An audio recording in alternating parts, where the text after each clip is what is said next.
Hey everyone, so in this section we're talking about 5 things that you should know before you begin college. Now this is going to be particularly relevant for those of you who are going to be starting college within the next few months, or perhaps you're doing some planning for the future and you're trying to determine what things you can do or things that you should be thinking about for you to maximize your experience and the value that you can get out of attending college. Now the first thing we actually want to talk about is the fact that we recommend that you don't necessarily buy textbooks before the first day of class. What you'll actually find by attending the first day of class is you can determine which readings or which textbooks might not necessarily even be required for the particular course, but you might also find that there are opportunities for you to be able to utilize some previous versions of the textbooks, or there's maybe a version through your library that you can borrow, or through online resources through your library as well that you might be able to utilize. Now also, if you're talking to some previous students, you might again be able to determine what's the most important resources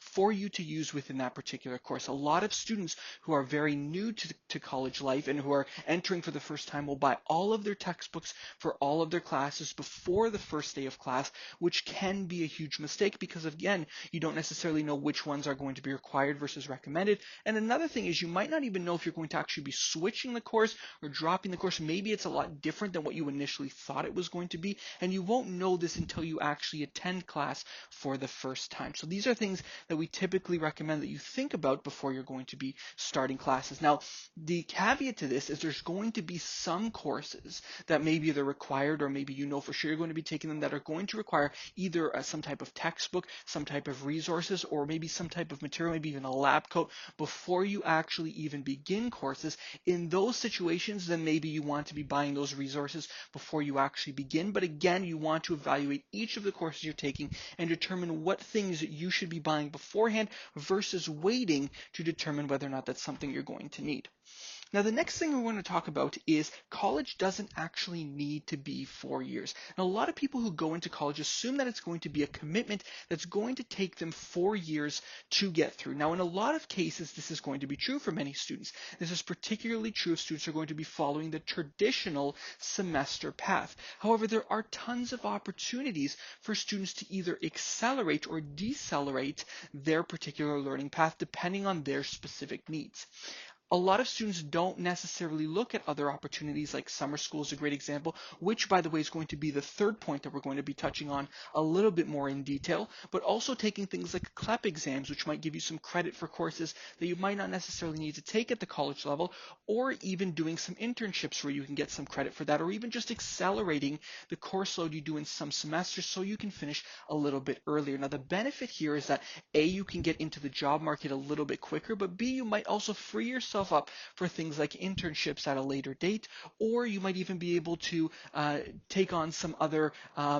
initiatives within the university in your spare time towards the end, and maybe even finish with a master's and bachelor's degree in the same amount of time as some of your peers are finishing their bachelor's degree with. So these are things for you to actually consider. Now, we're going to talk about summer school in a little bit more detail, which is a number 3 thing that we're actually going to be discussing here, and that's because I feel like a lot of people don't even consider this as a potential option. I think it's a fantastic thing to at least consider if you're a college student for a couple of different reasons. Number one is the class sizes in summer schools typically tend to be smaller than they would traditionally be throughout the semester. This is, of course, not always the case, and it's going to differ from university to university, but the great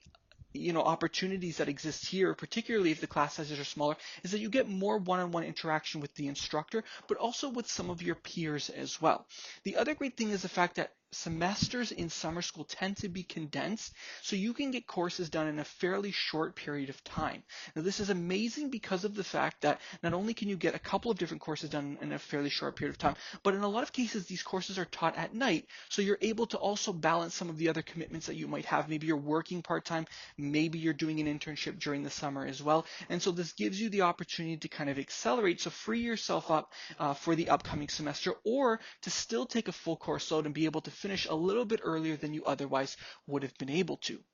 Another thing for you to really consider is if you happen to be living far away from where you actually go to school throughout the years, you might also be able to take courses through a different institution and maybe transfer those credits in, or maybe take courses through distance education from your actual institution. Now, of course, this is going to differ and it's going to depend depending on what university you happen to be part of. So it is important for you to ask your specific university for the requirements and for the regulations at that institution regarding this and whether or not it's going to be something that's possible for you. The next thing is to network as early as possible. A lot of people make the mistake of keeping networking to the end of their undergraduate studies, which is so unfortunate for a number of different reasons. The first reason is the fact that it really changes the dynamic of the conversation you're going to be having with this person. In a lot of cases, if you're waiting to the end of your undergraduate studies, a lot of students lead some of these conversations already asking for something. And that's really a bad way to start off a relationship. They feel as though they're obligated to ask for an internship or a job opportunity, and you really haven't forged a relationship with this person. They really don't actually know whether or not you would actually be a good candidate or a good fit for an organization, and so it kind of puts them in a very weird position. Another thing is that you're really competing with a lot of people for these same types of positions. The great thing about starting as early as possible is, number one, a lot of people are going to be very receptive to having a conversation with somebody early on who might just be looking for some information about a particular